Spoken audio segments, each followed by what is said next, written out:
अस्सलाम वालेकुम एवरीबॉडी।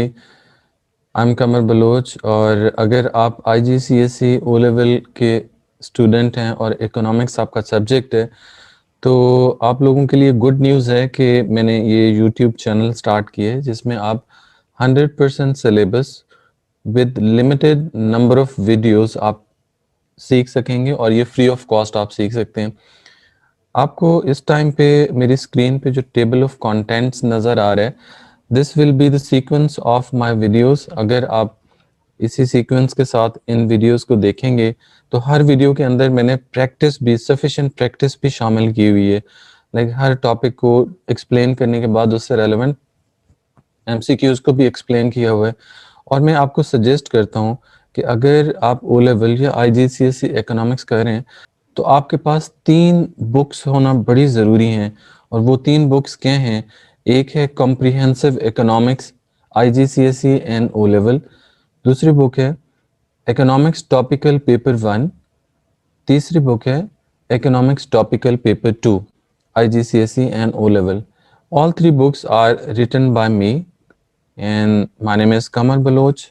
और ये बुक्स आपको इजीली अवेलेबल होती हैं। आप पाकिस्तान में किसी भी बुक स्टोर से आपको मिल जाती हैं, जो लीडिंग बुक स्टोर्स हैं जो ओ लेवल ए लेवल्स को डील कर रहे होते हैं। लेकिन अगर if you are not from Pakistan then you can get them from Amazon. इसका किंडल वर्जन भी अवेलेबल है, आपको डिजिटल बुक्स भी मिल जाती हैं। सो बगैर टाइम वेस्ट किए हम स्टार्ट करते हैं पहले टॉपिक से। और the first chapter is basic economic problem and resource allocation. Her topic को क्विकली मैं आप लोगों को उसका ओवरव्यू दूंगा और कॉन्सेप्ट को एक्सप्लेन करने के बाद फिर आपको उससे रेलेवेंट थोड़ी प्रैक्टिस भी साथ साथ हैंड इन हैंड आपको करवाता जाऊंगा। सो सबसे पहला जो कॉन्सेप्ट है चैप्टर नंबर 1 से रेलेवेंट दैट इज़ कि व्हाट इज़ इकोनॉमिक्स। इकोनॉमिक्स को हम डिफाइन कैसे कर सकते हैं? Economics is a science of wealth, as per Adam Smith, who was classical economist and the founder of economics. He told this definition that economics is science of wealth. इसका क्या मतलब है? इसका मतलब ये है कि economics हमें गाइड करती है कि कैसे आप रिसोर्सेज को बेस्ट पॉसिबल वे से यूज़ करके अपनी वेल्थ को बेस्ट पॉसिबल वे से यूज़ करके मैक्सिमम बेनिफिट गेन कर सकते हैं। इकोनॉमिक्स को हम दो मेन ब्रांचेस में डिवाइड करते हैं। One is micro economics and the other one is macro economics. Micro economics, as the name suggests, is the subject is the branch of economics which deals individuals।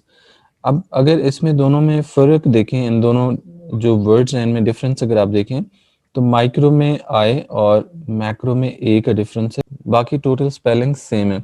So I stand for individual. यहाँ पे आप ये चीज़ ध्यान में रखें कि micro economics deals with individual issues and macro economics deals with aggregate issues.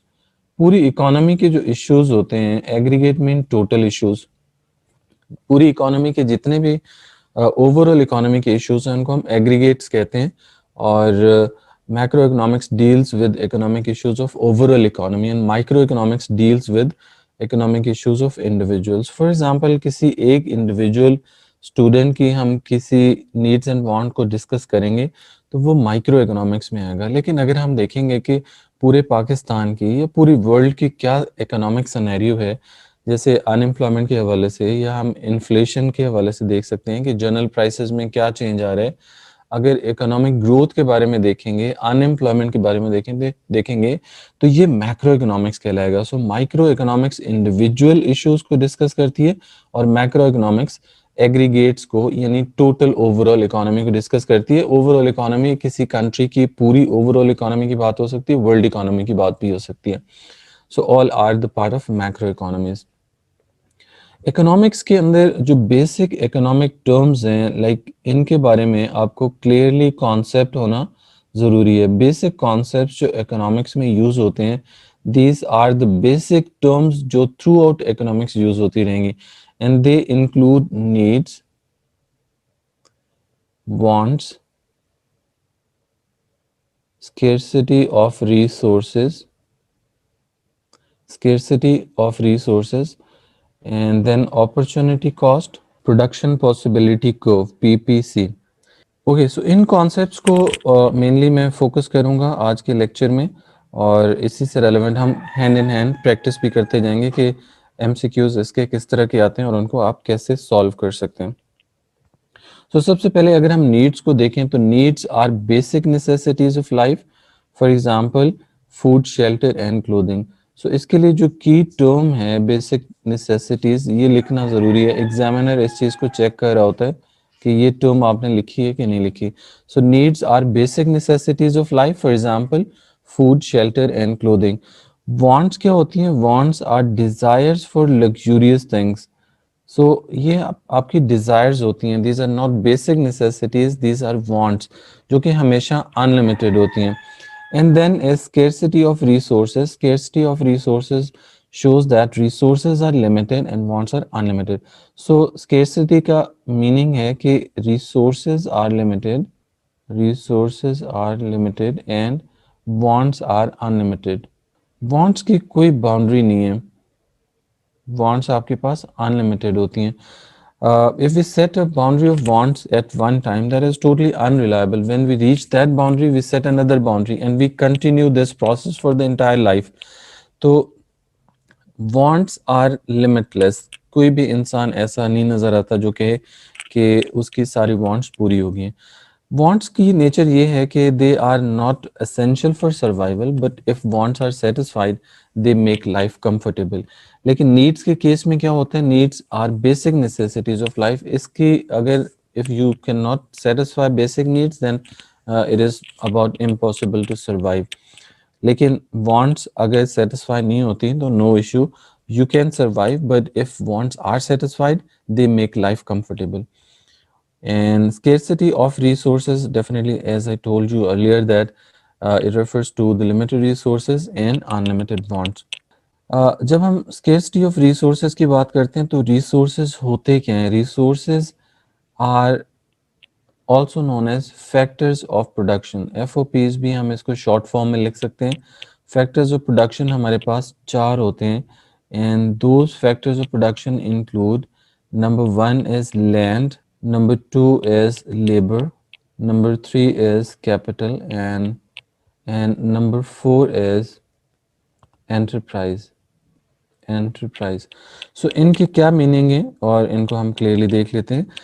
Economics में land से मुराद है all the natural resources like seas, rivers, minerals, mines, these, any kind of resources which are natural are the part of land.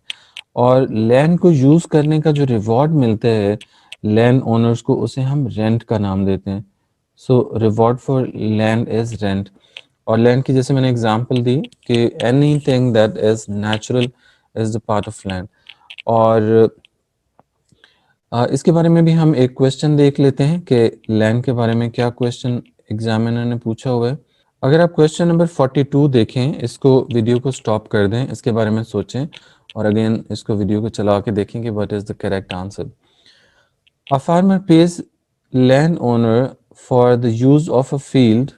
What is the income to the landowner called? So, as I told you during explaining the term land, it is natural resource, and the reward for land is known as rent. So rent will be the correct answer. So इसके अलावा अगर हम देखें तो बाकी options हमें क्या बता रही हैं? वेजेस किस चीज़ का रिवॉर्ड होता है? वेजेस लेबर का रिवॉर्ड होता है। सो इस क्वेश्चन नंबर 42 का करेक्ट आंसर सी है, बट आपको मैं बता रहा हूँ कि बाकी जो ऑप्शंस दी हुई हैं ये किस चीज़ का रिवॉर्ड होते हैं? वेजेस लेबर का रिवॉर्ड होती है, प्रॉफिट एंटरप्राइज का रिवॉर्ड होता है, और इंटरेस्ट कैपिटल का रिवॉर्ड होता है। सो इस चीज़ को भी आप अपने जहन में रखें कि नेक्स्ट जो कॉन्सेप्ट्स आ रहे हैं उनसे रेलेवेंट ये बेसिकली टॉपिक था। सो लेबर क्या चीज़ है? Labour mean all the physical and mental efforts which are made to produce goods and services. इंसान जो भी एफर्ट कर रहे हैं गुड्स एंड सर्विसेज प्रोड्यूस करने के लिए और उसका रिवॉर्ड उसे वेजेस एंड सैलरीज की फॉर्म में मिलता है, तो इसको हम लेबर का नाम देते हैं, wages and salaries. For example physical और मेंटल एफर्ट्स तो स्टूडेंट्स भी कर रहे होते हैं, but students are not the part of labour because they are not getting wages and salaries and they are not producing goods and services. So labour की definition के लिए क्लियरली जहन में रखें कि एवरी फिजिकल और mental effort which is made to produce goods and services against wages and salaries as a reward.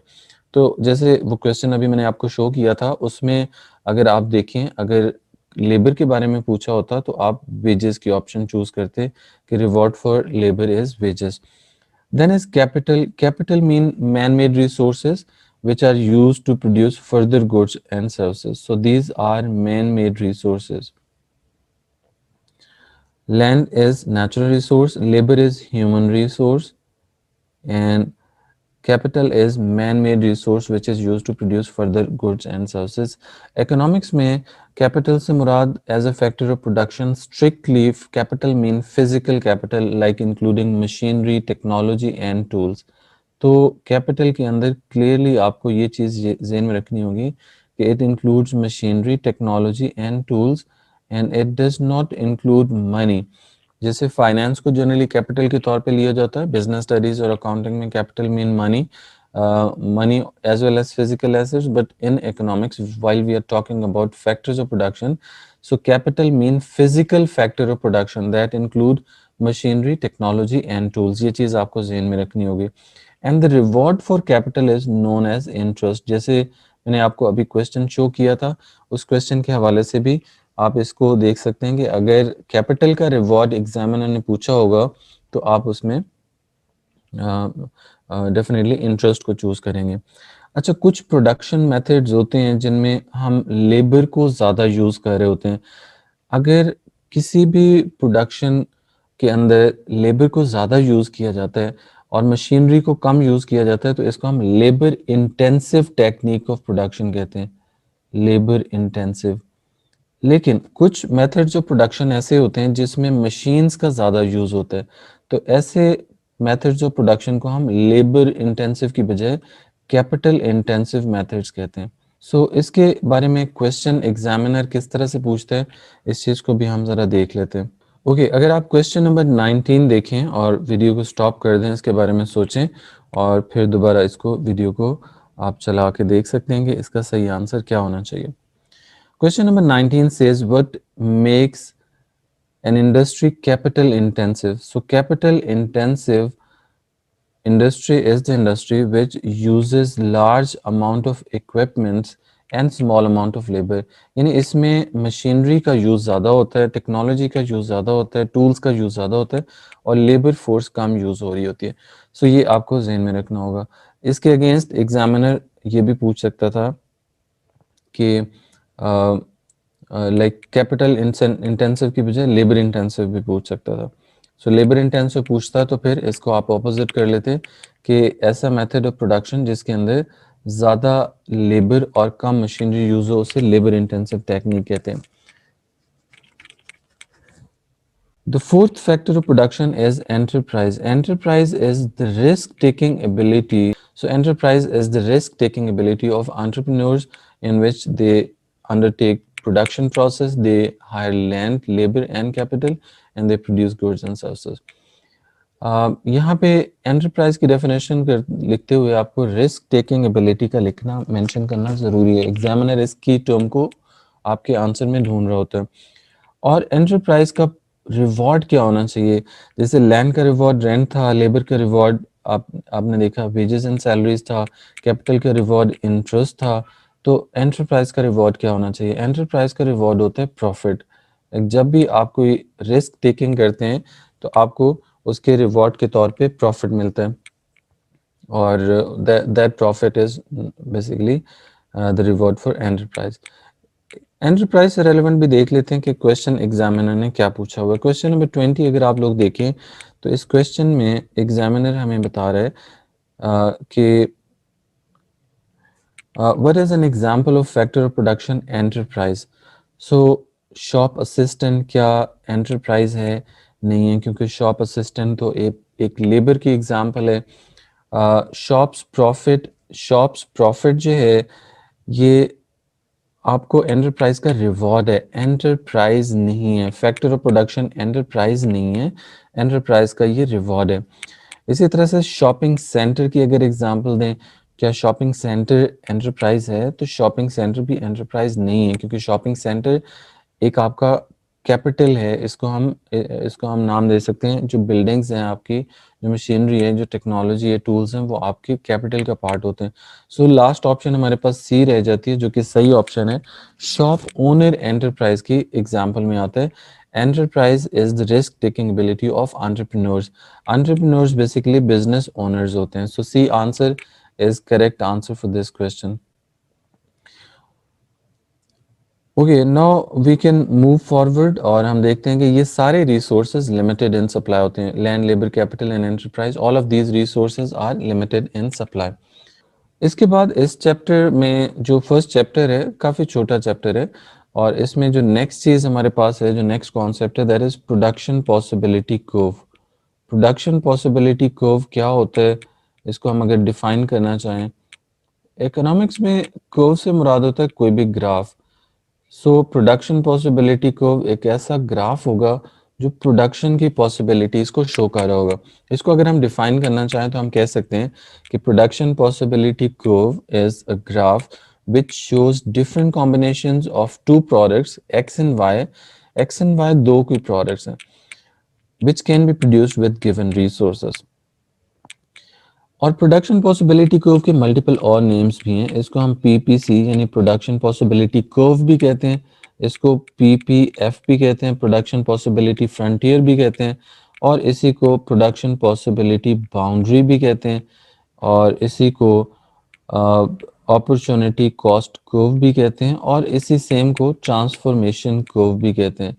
सो आप देख लें, इसके मल्टीपल नेम्स हैं, और ये मल्टीपल नेम्स आपको पता होने चाहिए। एग्जामिनर इनमें से कोई भी नाम यूज़ कर सकते हैं। सो प्रोडक्शन पॉसिबिलिटी कर्व हम ड्रॉ कैसे कर सकते हैं? और जब भी हम प्रोडक्शन पॉसिबिलिटी कर्व ड्रॉ करते हैं, हम ये अज्यूम कर रहे होते हैं, हम ये सपोज कर रहे होते हैं कि हमारे पास quantity and quality of resources में कोई चेंज नहीं आ रहा होता। हमारी quantity and quality of resources हमारे पास कांस्टेंट होते हैं। अब एक्स और वाई एक्सेस पे हम दो प्रोडक्ट्स ले रहे होते हैं, कोई भी दो प्रोडक्ट्स हो सकती हैं।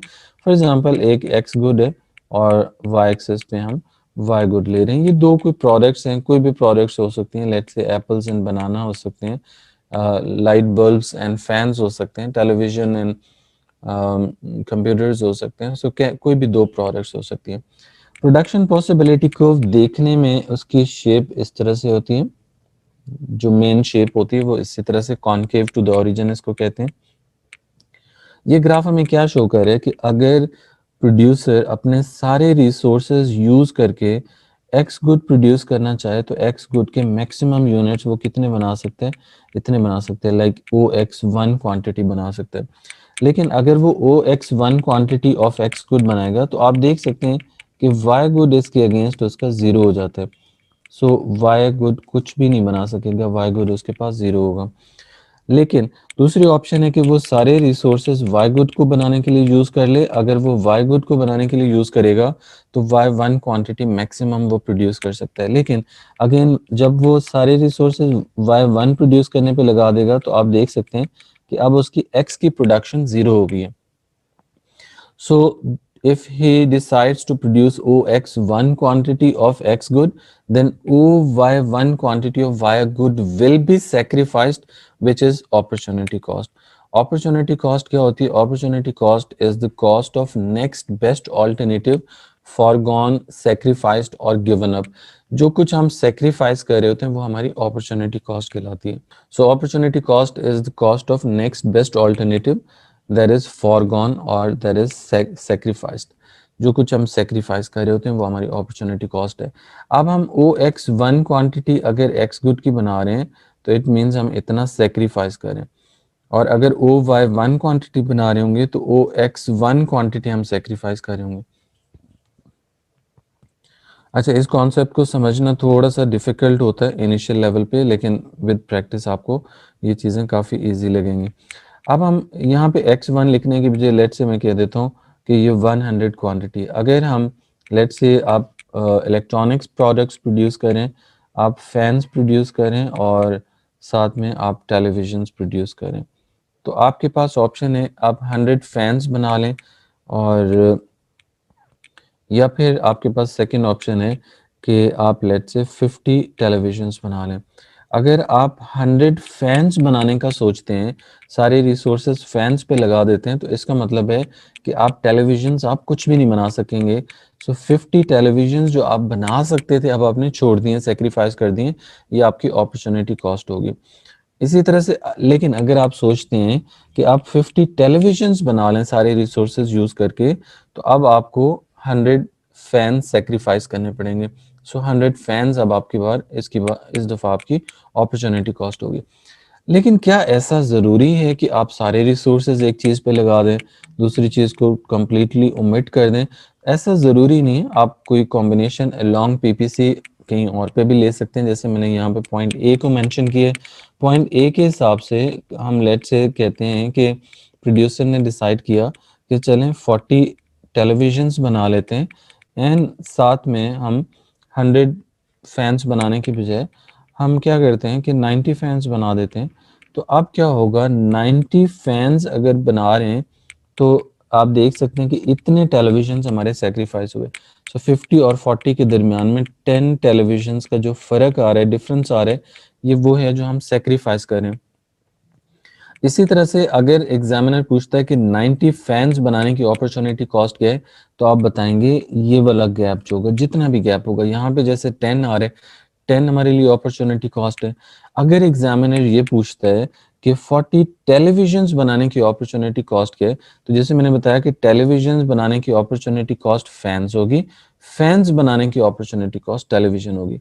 अगर एग्जामिनर टेलीविजन्स बनाने की अपॉर्चुनिटी कॉस्ट पूछता है, तब आपको ये वाला गैप देखना होगा। तो अब आप इस दफ़ा आप देख सकते हैं कि आप 10 फैन्स जो हैं वो सैक्रिफाइस करें, तो इस 10 फैन्स आपके लिए अपॉर्चुनिटी कॉस्ट हो जाएगी। सो this is the concept of production possibility curve. Production possibility curve के अलोंग पॉइंट्स भी हो सकते हैं। कई दफ़ा एग्जामिनर इस तरह से एमसीक्यूज़ में पूछ लेते हैं कि आउटसाइड द पीपीसी अगर कोई पॉइंट है तो वो क्या शो करेगा, और अगर इनसाइड द पीपीसी पॉइंट है तो वो क्या शो करेगा। एक चीज़ ज़हन में रखें कि ये जो पीपीसी कर्व है, ये हमारी बाउंड्री ऑफ रिसोर्सेज को शो कर रहा होता है कि हमारे पास मैक्सिमम ये बाउंड्री है। लाइक कितनी बाउंड्री है, ये वाली सारी बाउंड्री है हमारे पास।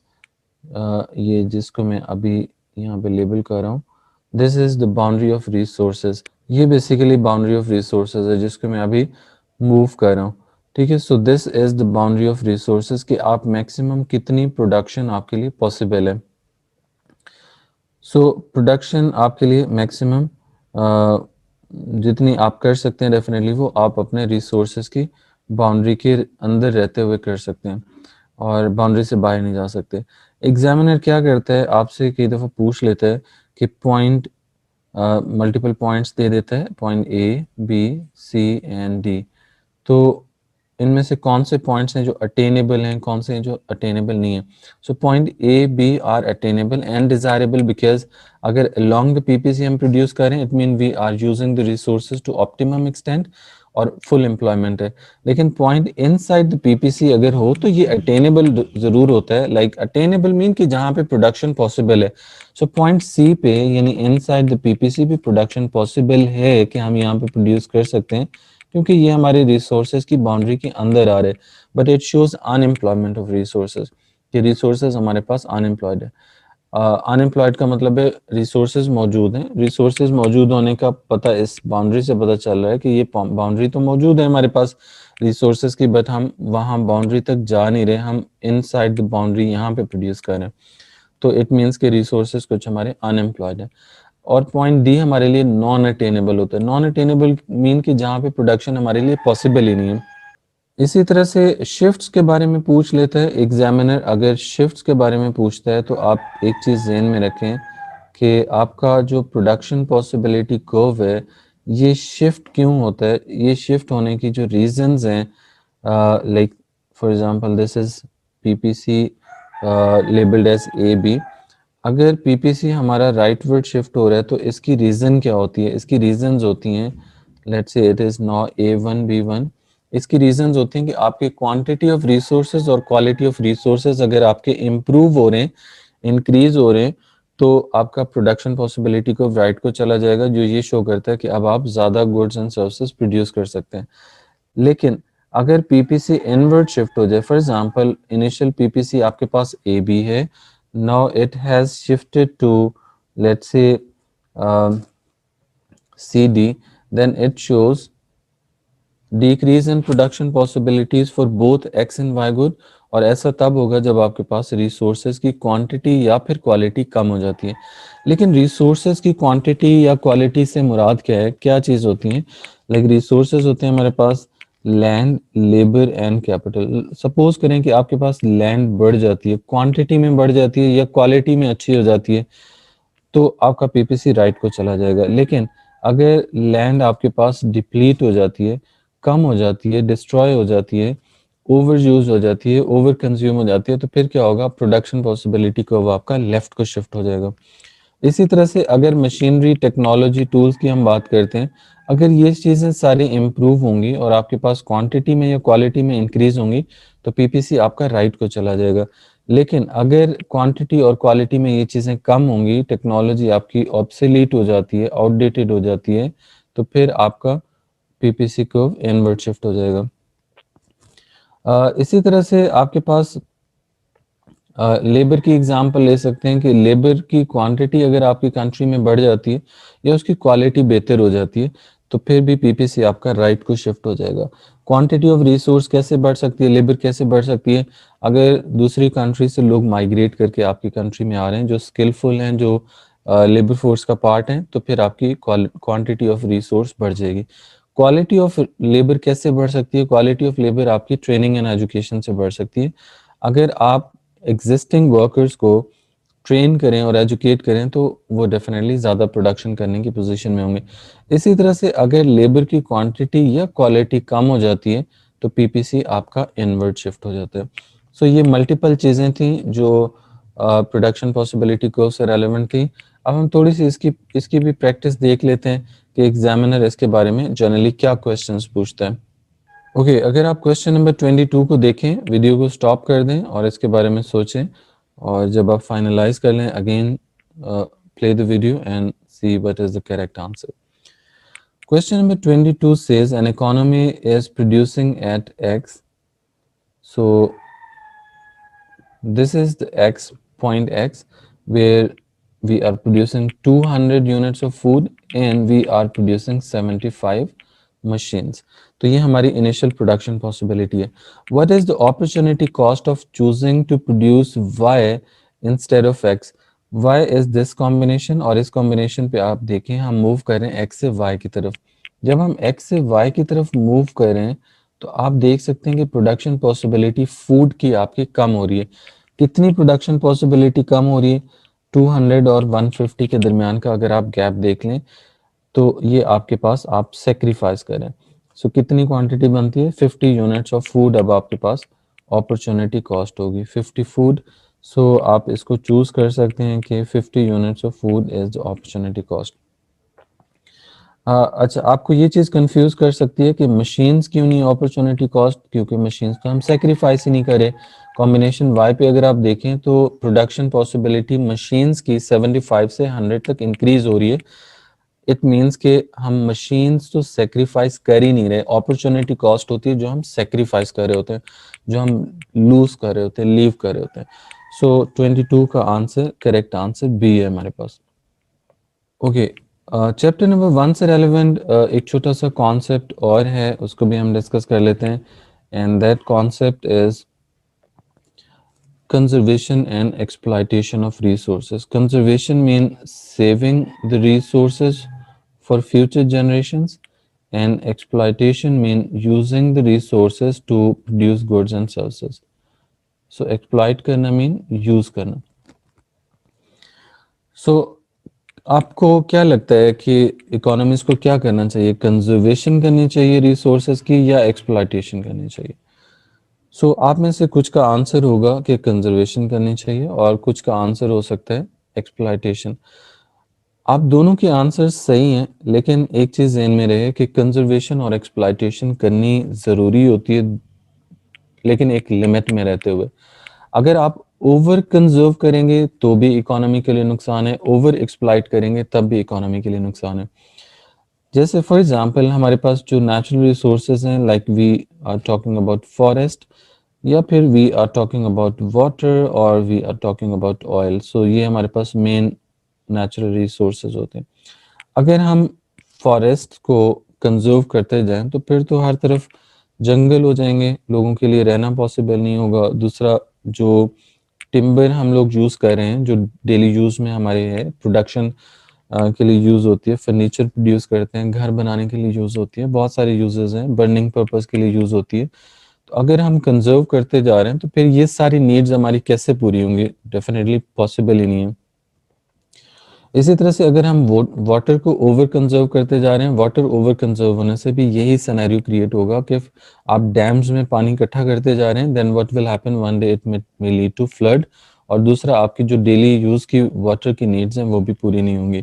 इसी तरह से ऑयल की एग्जांपल लें तो ये भी हमारे पास एक नॉन रिन्यूएबल रिसोर्स है, और अगर इसको भी ओवर कंजर्व करेंगे तो भी हमारी करंट नीड्स पूरी नहीं होंगी। अगर ओवर एक्सप्लॉइट करेंगे तो ये with the passage of time deplete हो जाएगा।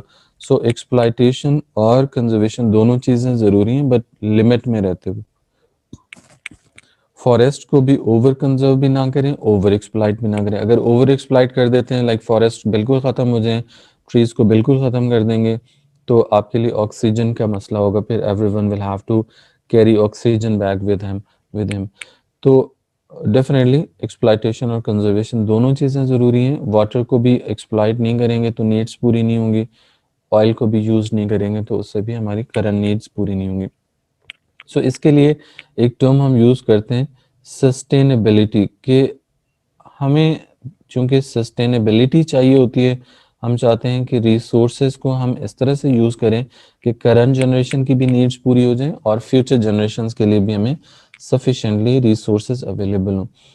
तो this is it for chapter number 1। Chapter number 1 बस इतना ही था।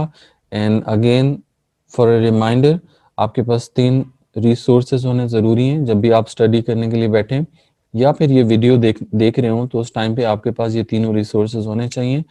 अ, आप देख सकते हैं कि इस बुक के अंदर, लाइक ये जो एमसीक्यूज़ की मैं बुक आपको दिखा रहा था, इसी टॉपिक से रेलेवेंट इस बुक के अंदर आपको काफ़ी ज़्यादा क्वेश्चंस दिए हुए हैं। लाइक कितने क्वेश्चंस हैं इनको हम देख लेते हैं।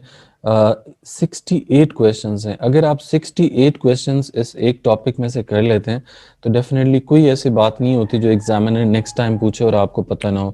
और इस बुक की अच्छी बात ये है कि इसमें सारे आंसर्स भी दिए हुए हैं, आंसर्स को एक्सप्लेन भी किया हुआ है कि क्यों इसका ये आंसर बनता है। और दूसरी जो बुक है, लाइक ये वाली जो मैंने बताई थी आपको, जिसमें ये टेबल ऑफ कंटेंट आपको नज़र आ रहा है, इस बुक के अंदर पूरा सिलेबस एक्सप्लेन हुआ है। और जो तीसरी बुक है, जो टॉपिकल अ, एम जो टॉपिकल पेपर 2 की बुक है, उसमें कंप्लीट आंसर्स दिए हुए हैं। लाइक जैसे फॉर एग्जांपल चैप्टर नंबर 1 हमने जैसे डिस्कस किया, इससे रेलेवेंट ये जो क्वेश्चन पूछे हुए हैं टॉपिकली, इसको अरेंज किया हुआ है और हर क्वेश्चन को कंप्लीटली एक्सप्लेन भी किया हुआ है कि क्या आंसर है इसका complete, what is meant by the economic problem. So इसको कैसे आप करेंगे, 2 मार्क्स के क्वेश्चन के लिए पूरा आपको इसका आंसर दिया हुआ है। The economic problem refers to the problem of limited resources to satisfy unlimited wants. More technically, scarcity is the basic economic problem faced by every society of the world. So this is it for today. और इसी तरह से आप इनको sequence करते जाइए, video number में इसमें एलोकेट करता जाऊंगा आपको। मेरे चैनल पे जाना है, यूट्यूब चैनल पे कमर बलोच के नाम से सर्च करेंगे, वहाँ पे प्ले लिस्ट पे क्लिक करेंगे। प्ले लिस्ट में IGCSE and O level economics जहाँ पे लिखा हो, उस प्लेलिस्ट पे अगर आप क्लिक करेंगे तो मेरी जितनी भी ओ लेवल से रेलेवेंट वीडियोस हैं वो सारी की सारी आपको एक जगह पे शो हो जाएंगी। आप उस लिंक को कॉपी करके अपने पास वर्ड फाइल में रख लीजिए, और जब भी आपके पास टाइम हो आप उस लिंक पे क्लिक करें और आप सेम उसी प्लेलिस्ट पे चले जाएंगे और आप अपनी मर्जी से जो भी टॉपिक आपने रिव्यू करना हो, कोई टेस्ट हो आपका स्कूल में एकेडमी में, कहीं भी, तो आप उसको उस टेस्ट से पहले एक दफ़ा रिव्यू कर सकते हैं. So this is it for today. See you in the next class इंशाल्लाह. अल्लाह हाफिज़.